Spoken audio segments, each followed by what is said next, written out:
assalamualaikum. Ya nggak ada yang nyaut dari rumah gitu ya. Saya ketuk-ketuk pintu sekitar jam 7. Dia dibuka sama ibu saya. Kata ibu saya bilang begini, Tisna sekarang udah lain-lainnya. Kamu yang tenang aja di alam kubur itu. Maaf saja ibu dan ayah, katanya begitu. Dikira saya udah mati, padahal saya istighfar mah ini saya bukan udah bukan kamu, katanya itu mah rohnya yang ya Gentayangan. ya gentayangan.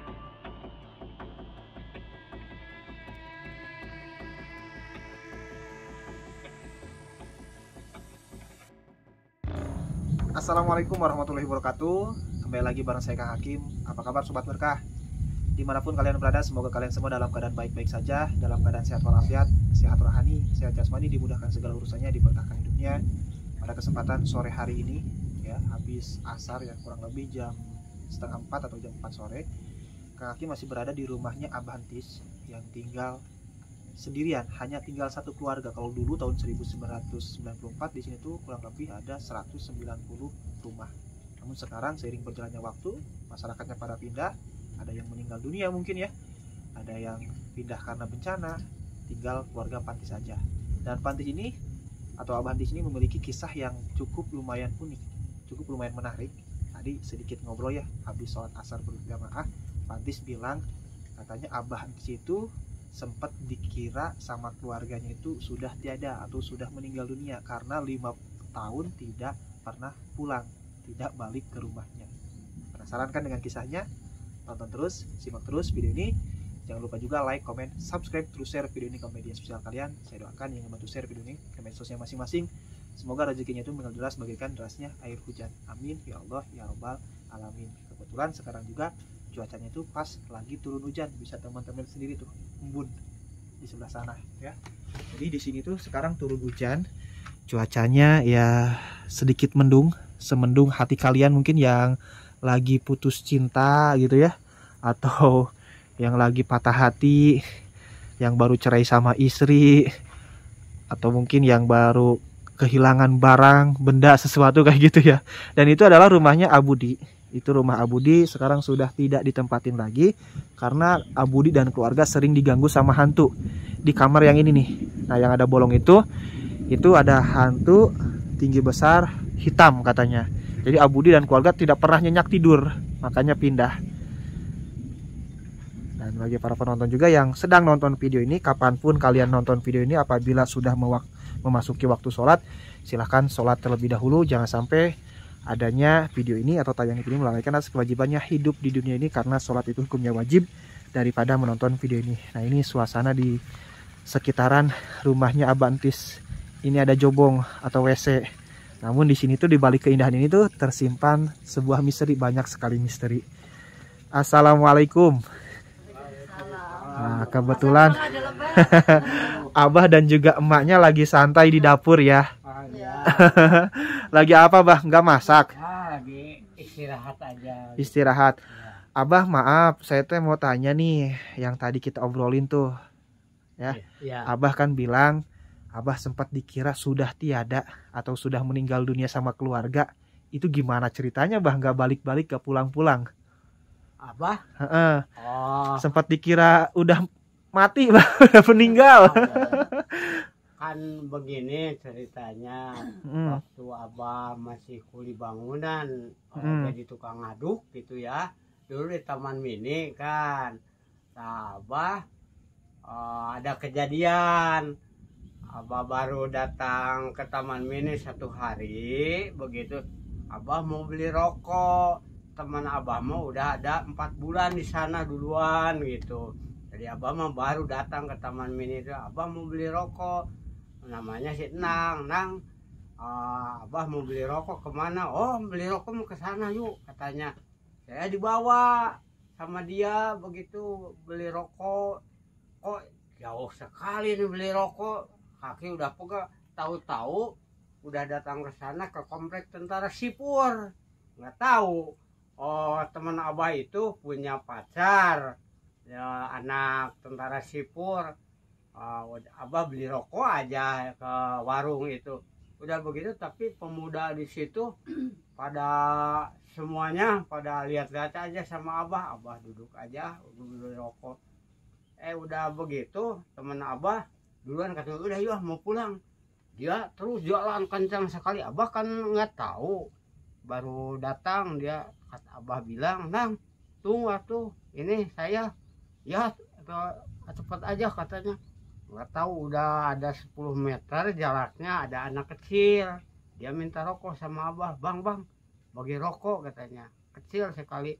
Kata Abah, kok kecil-kecil mau merokok, ya biarin. Abah kasih 1 batang. Dia digeseng-geseng begini rokoknya di muka Abah gitu. Abah bilang, kok anak kecil sembarangan aja, kata Abah begitu. Tahu-tahu dari pohon rambutan dia pada lalu loncat. Abah kalau dipukuli sama 12 orang itu sampai sakit 1 bulan begitu. Jadi Abah begitu udah lama kerja. Abah mikir kok badan ini dipukuli sama orang salah apa. Kata saya mau cari ilmu keselamatan. Nah dari situ udah dapet uang. Abah bilang sama Manornya sekarang masih ada, masih hidup tuh di atas di Gerdaha ya. Gue bilang saya Ihad namanya Kang Ihad, saya mau pulang. Kata mau pulang ke Bandung ya, titip uang ini untuk istri saya. Ya maaf saja saya mau ke sama teman begitu. Begitu Abah terus aja duluan ke Kadupanak Cianjur gitu ya. Kadupanak Cianjur. Ya kalau udah habis modal mah Abah mah tukang babat rumput ke empang ke sawah begitu. Tapi disayangi sama para kiai itu. Kan guru-guru Abah semuanya bukan orang biasa, kiai yang punya pesantren begitu. Jadi Abah itu mencari kekebalan tubuh supaya terak dikadek cenanya ilmu gitu. Keselamatan yang kayak gitu. Berapa tahun Abah teh nggak pulang-pulang teh? 5 tahun. 5 tahun. Dikira sama istri Abah udah tiada? Belum punya istri waktu itu mah. Masih bujang. Masih bujangan. Oh, masih bujang. Itu gimana Bah? Ceritanya Abah dikira udah tiada itu gara-gara dipukulin itu dikiranya sama keluarga Ama. Ya. Udah adain acara apa Bah? Tahlilan kayak gitu ya? Ya udah, kan saya udah keliling Jawa Barat semuanya ya, tempat-tempat. Terakhir saya ke Banjar, Kampung Cisaga. Kata guru saya namanya Eyang Mukti yang dari Garut itu, udah aja terakhir kamu dari Kampung Cisaga, udah di situ kamu pulang aja ke rumah, udah cukup katanya. Ya udah dari Kampung Cisaga itu Banjar saya pulang langsung ke Bandung. Pulang ke Dago gitu ya, ke Bandung. Udah pulang saya biasa assalamualaikum. Ya nggak ada yang nyaut dari rumah gitu ya. Saya ketuk-ketuk pintu sekitar jam 7. Dia dibuka sama ibu saya. Kata ibu saya bilang begini, Tisna sekarang udah lain-lainnya. Kamu yang tenang aja di alam kubur itu. Maaf saja ibu dan ayah. Katanya begitu. Dikira saya udah mati. Padahal saya masih hidup. Saya istighfar mah ini saya. Bukan udah bukan kamu katanya, itu mah rohnya yang ya gentayangan. Ya gentayangan katanya. Hantunya ya. Ini kan saya masih injak tanah lemah kata saya gitu. Udah dia nggak percaya, saya langsung aja masuk ke dalam ambil air. Udah ambil air, mak saya lapar mau makan. Saya udah makan aja. Jadi ibu saya makan dulu. Emak bilang ya sama ayah, lihat aja begini, mak ini saya mengucapkan istighfar syahadat, dia baru percaya. Oh jadi pas awal pulang mah sama orang tua Abah Antis itu dikiranya arwahnya yang gentayangan, ketok-ketok pintu. Malah dibilang ya udah kamu tenang aja, yang tenang di alam sana. Kita sudah beda alam. Ya, katanya udah di tahlilan kamu katanya. Abah ada kuburan Abahnya nggak di Bandung? Ayah saya? Kuburannya? Oh enggak, dikiranya di Jakarta matinya gitu? Iya di Jakarta begitu. Begini kan dia bilang nanya sama Manor katanya, Jang Ihad katanya kayak, itu anak saya gimana? Kata Manor itu kan dia udah pulang, bilang mau pulang ke Bandung ya, tapi nggak ada katanya gitu, nggak tahu kemana. Ayah saya cari-cari ke Jakarta kan. ayah saya tentara dari Kodam 6 Siliwangi, sekarang Kodam 3 Siliwangi kan ya. Ya saya cari-cari sama temannya, nggak ada, udah lama, udah barangkali udah mati katanya begitu. Dia datang ke paranormal, kan paranormal ada yang betul ada yang enggak ya. Ini udah mati katanya, udah mati, udah aja tahlil. Padahal saya masih hidup gitu. Iya bener ya Bah ya. Abah kalau masakan makam siapa tuh Yang Jongkang. dekat dari sini nggak Bah? Dekat. Pengen ke kuburannya dong, pengen lihat nggak Ya, apa-apa? boleh. Karena cerita yang Jongkang juga sama menghilang di sana ya Bah ya. Ya. Oke, kayak cerita Abah 5 tahun nggak pulang-pulang. Ya. Abahnya kenapa tuh 5 tahun nggak pulang-pulang ke rumah, malah bukannya pulang? Ya kan Abah bukan cari ilmu kedugalan, ya mencari ilmu untuk keselamatan gitu. Ya sekali-kali mau ilmu nolong sama orang kalau yang membutuhkan gitu kan, ilmu itu harus diamalkan ya. Yang gitu, bermanfaat. yang manfaat gitu.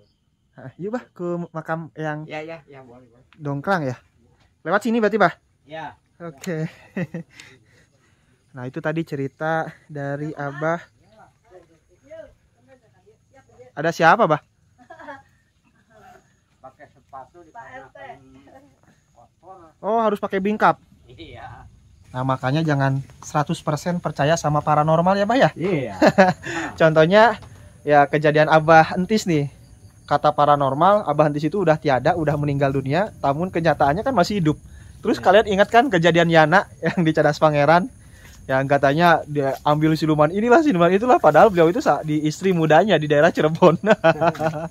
Ya benar kata Abah Entis, yang namanya paranormal juga ahli hikmah atau orang pintar, dukun yang semacamnya lah. Itu sok babaledogan cenanya Bah ya. Kadang-kadang tepat, kadang-kadang juga enggak.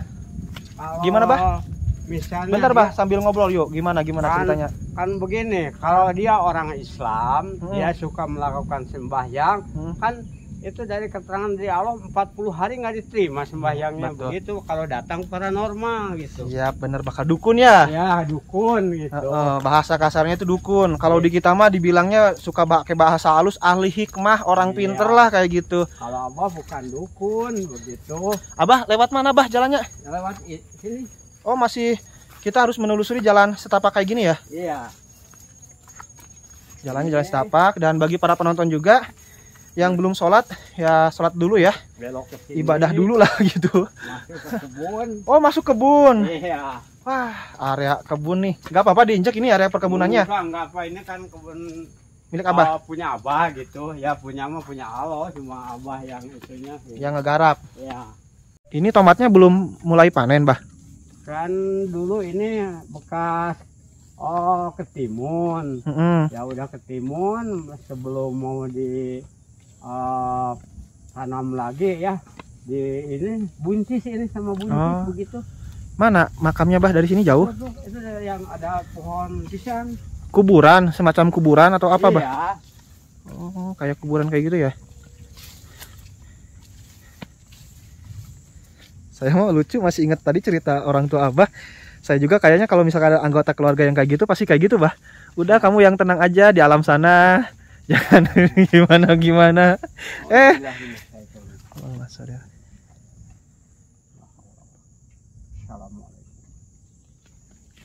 Assalamualaikum warahmatullahi wabarakatuh. Nah tadi Abah Entis sisingkah dulu ya Bah ya, atau misalnya apa? Izin terlebih dahulu. Ya. Di mana Bah? Yang mana? Ini makamnya. Ini kuburannya Eyang Jongkrang Prabu Sakti. Eyang gitu. Jongkrang Prabu Sakti yang menghilang begitu saja. Ya bisa kemungkinan besar wallahu alam bishawab ya Bah ini mah ya. Mungkin beliau itu masih hidup, masih tinggal di sekitaran sini. Kita berdoa aja ya, semoga kita diberikan keselamatan oleh Allah Subhanahu wa taala, terutama saya bisa pulang dengan selamat lagi. Ini mah kita mah hanya jejak sejarah, pengen tahu aja ya Bah ya. Benar nggak? Kata Abah kan banyak yang ziarah ke sini. Iya, suka ada dari Garut, ada juga sekitar daerah sini, dia suka ada gitu ya, datang ke sini. Ya nggak tahu itu maksudnya, cuma aja Abah antar aja, titipkan di sini, minta sama Allah Subhanahu wa taala, minta dia diselamatkan. Ya nggak tahu minta apa-apanya mah abah mah nggak tahu gitu. Cuma abah mah menitipkan orang ini itu mau di sini mau jaroh katanya begitu. Itu sering ada gangguan nggak bah yang ziarah ke sini, yang zikir di sini kayak gitu? Ya kalau kemarin ya yang kemarin orang Garut kata abah begini, kalau udah biasanya datangnya jam 12 batas sampai jam 2 kalau ada izin Allah gitu ya. Kalau jam 2 udah nggak ada ya udah aja pulang, tapi dia baru setengah 12 juga dia udah pulang. Dia teriak-teriak ke sana katanya takut katanya, nggak tahu ada apa, abah juga nggak tahu. Nggak cerita ada sesuatu gitu di sini? Dia cuma katanya nggak ngeri ngeri katanya, nggak tahu ada apa kata abah. Udah aja pak, saya mau pulang takut katanya gitu kata abah begini, ya nggak apa-apa di situ aja duduk, nggak mau takut katanya, nggak tahu apa. Jadi lebih memilih pulang aja gitu ya ke rumah. Gitu. Kalau biasanya kan kalau keramat ya kepercayaan orang-orang spiritual ya, atau emang faktanya kayak gitu mungkin ya atau gimana, itu kan suka ada petilasan semacam batu akik yang lain-lainnya. Kalau di sini ada apa bah yang pernah ya, kalau diambil? Dulu mah di sini ada batu ali gitu ya, tetapi udah dapat sama orang yang jauh gitu. Abah mah walaupun ngurus di sini tapi abah mah belum pernah mimpi, belum pernah apa-apa gitu ya. Abah mah suka hadiahan aja ya tiap malam Jumat gitu ya. Dia hadiah sama yang Jongkrang Prabu Sakti ini kan, dia juga orang ya manusia ya. Dulu mah suka ini katanya masih ada perabot di sini. Ada tahu itu seperti itu, tahu keris di sini masih ada. Di sini teh. Ya. Kalau Eyang Jongkrang Prabu Sakti nih pernah nggak datang ke abah ke rumah? Enggak, secara wujud? Enggak, cuma ada waktu kejadian ini bencana gitu kan, semua orang pada ke sana ya, pada pindah gitu. Tapi waktu malam itu abah sekitar jam 12 ada orang dia bersih gitu, katanya bilang kamu tetap aja di sini, jangan takut, katanya nggak apa-apa di sini aja kamu. Udah ada yang bilang begitu, makanya abah di sini aja gitu. Oh, jadi itu salah satu alasan abah tetap masih bertahan tinggal di kampung ini walaupun warga yang lain udah pada pindah karena bencana alam, karena abah mendapatkan ilafat atau pertanda dari Eyang Jongkrang datang secara langsung, kamu tinggal di sini, harus tetap di sini. Iya.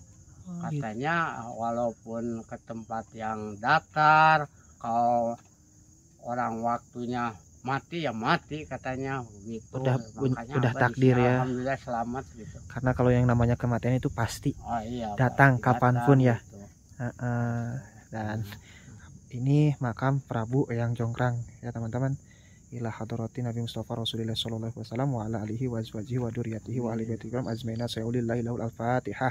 A'udzubillahi minasyaitonir rajim. Bismillahirrahmanirrahim. Alhamdulillahirabbil alamin arrahmanir rahim maliki yaumiddin. Iyyaka na'budu wa iyyaka nasta'in ihdinas siratal mustaqim siratal ladzina an'amta 'alaihim ghairil maghdubi 'alaihim waladdallin. Rabbighfirli wa liwalidayya amin. Ila hadrati Eyang Jongkrang Prabu Sakti ala hidupin fi hadal makbarah. Sayulillahi lahul al-fatihah. A'udzubillahi minasyaitonir rajim. Bismillahirrahmanirrahim. Alhamdulillahirabbil alamin arrahmanir rahim maliki yaumiddin.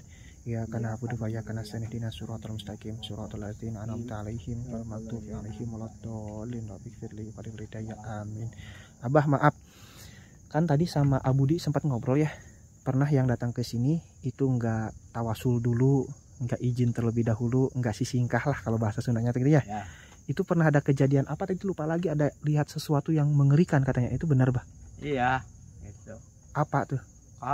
Dulu juga begini ya, dulu ada orang yang merebus saruluk sangkaleng gitu ya dari pohon aren. Di sini dari jam 8 satu rebusan itu drum ya, itu kayunya udah beberapa pikul, kok nggak masak-masak gitu, udah sampai jam 4:30 nggak matang-matang, itu mentah aja, tapi airnya mendidih biasa gitu, tapi nggak matang-matang. Abah dipanggil, katanya bagaimana ini? Oh, kamu di sini tawasulan enggak katanya. Saya Abah tawasulan aja, mendoakan sama yang Jonggrang, mudah-mudahan yang Jonggrang ini ada dalam keridhaan Allah Subhanahu wa taala, juga yang kerja di sini moga-moga diselamatkan, ini nggak ganggu. Udah si Abah tawasulan, dia langsung matang itunya. Carluknya itu. Dia ya. Kolang kalinya itu ya, Pak ya? Ya, kolang kali. Terus oh iya, baru ingat. Katanya ada yang nebas pohon pisang. Ya. Sampai kepalanya tuh nggak bisa nengok kiri kanan, bener? Iya. Itu gimana ceritanya tuh, Pak? Dulu kan ini pisang ini ya. Oh, ada pohon pisang yang ada di atas makam yang Jonggrang ya, Prabu Sakti ini. Iya ya. Di Tiglas diambil gitu. Iya ya, diambil gitu. Dia nggak bilang-bilang sampai dia sakit, barangkali ada 2 bulan atau 1 bulan lebih, dia 2 bulan udah dia nanya-nanya ke yang lain-lain gitu ya, ke orang yang paling dia nggak sembuh-sembuh. Dia datang ke Abah, dia datang, kata Abah mah nggak bisa apa-apa, dia terus aja ya. Abah udah begitu, udah tawasulan, minta sama Allah Subhanahu wa taala mudah-mudahan orang ini disembuhkan, dikasih air, ya udah sembuh. Bisa nengok kiri kanan lagi. Ya bisa. Nah, jadi kawalatnya itu ya teman-teman, kalau misalkan ada makam keramat, kita itu harus menghargai, harus sopan. Tidak boleh sembarang nggak percaya atau gitu, terserah kalian mau percaya atau enggak, terserah kalian. Tapi yang jelas kalau misalkan ada, ya tolong sopan santun lah. Itu pernah ada kejadian di atas makam yang Jonggrang ini, ada yang ngambil pisang, tiba-tiba orang tersebut itu ya kayak gitu ya, Pak ya. Tidak bisa nengok kiri dan juga kanan. Ya sakit. Nah, jadi itulah apalah istilahnya karma kalau zaman sekarang ya. Karma kalau misalkan kita tidak mempunyai tata krama di dalam kehidupan. Dulu juga di sini pernah terjadi, kan waktu masih ada rumah di sini, banyak rumah ya, ada orang hajatan begitu, hajatan dia nggak tawasulan, kalau bahasa Sunda itu tidak anut-anut ya gitu. Di sini langsung semua pasakannya nggak dimakan, asam semua begitu. Basi. Ya basi gitu. Oh semua. Iya, makanya gitu. Adat istiadat di kampung saya kalau misalkan ada yang hajatan itu ke makam leluhur, ke orang tua yang sudah tiada gitu ya, kakek nenek, sama makam-makam keramat ya, sesepuh desa itu suka ada istilah ziarah terlebih dahulu supaya diselamatkan, dilancarkan di dalam segala hajatnya, dikabul oleh Allah Subhanahu wa taala. Nah, itu mungkin nggak percaya, nggak tahu usulan sehingga masakannya asam nggak bisa dimakan semuanya juga gitu. Asam, gitu. Kalau pemakaman umumnya di sini, Bah, bukan? Di sini nggak ada. Oh, nggak ada. Ini Abah bisa tahu di sini makamnya Eyang Jonggrang gimana? Kan ini dulu ini kebun ini punya orang Sukapada. Ya ini nggak di kebunan. Sampai sana. Ini mah rungkun sampai rumputnya pada tinggi-tinggi. Abah bilang, kenapa kesananya nggak dibuka? Enggak, Bah, takut katanya, takut nggak tahu apa ya, cuma dibilang takut. Ini nggak di kebun. Ini udah dijual, dibeli sama Abah, langsung Abah buka semuanya, ya alhamdulillah, belum pernah apa-apa gitu. Jadi pada intinya ya teman-teman, kita itu harus saling menghargai walaupun makam keramat ya ataupun tempat-tempat keramat yang lainnya, Bah ya. Jangan sompral lah kalau misalnya istilah bahasa Sunda mah. Itu kan banyak kejadian yang kayak gitu di makam yang Jonggrang. Kata Abah juga, yang nggak bisa nengok kiri nengok kanan karena ngambil pohon pisang yang di atas makam tersebut. Terus juga ada yang nantangin mungkin mau ngambil sesuatu di sini ya, Abah, atau apa-apa, tiba-tiba baru juga 1 jam udah lari kocar-kacir. Kalau setahu Abah ini ya, makam ini kalau misalnya tapi kan Allah Subhanahu wa taala yang punya segala juganya. Kalau minta ini seperti orang mau naik pangkat, orang mau ada kedugalan, bahasa Sunda itu ya, kekuatan gitu. Ya suka di sini orang pada datang gitu. Oh, jadi kalau misalkan ada pemilihan dewan, pemilihan Iya, kepala desa, gitu. pemilihan kubu, pemilihan bupati, Iya. apa ya? Itu suka datang ke sini karena khusus untuk pangkat. Ya. Terus juga ada juga yang biasanya minta ilmu kebalan atau Ya. kadugalan. Datang juga ke sini jarahnya Ya, itu. ya, Oke. gitu. Nah, itu mungkin khasiatnya dan Ya, ya. kebetulan juru kuncinya juga adalah Abah Entis. Oke teman-teman, mungkin cukup sekian aja untuk video kali ini. Saya Kang Hakim pamit undur diri, sampai ketemu lagi di video berikutnya. Wassalamualaikum warahmatullahi wabarakatuh.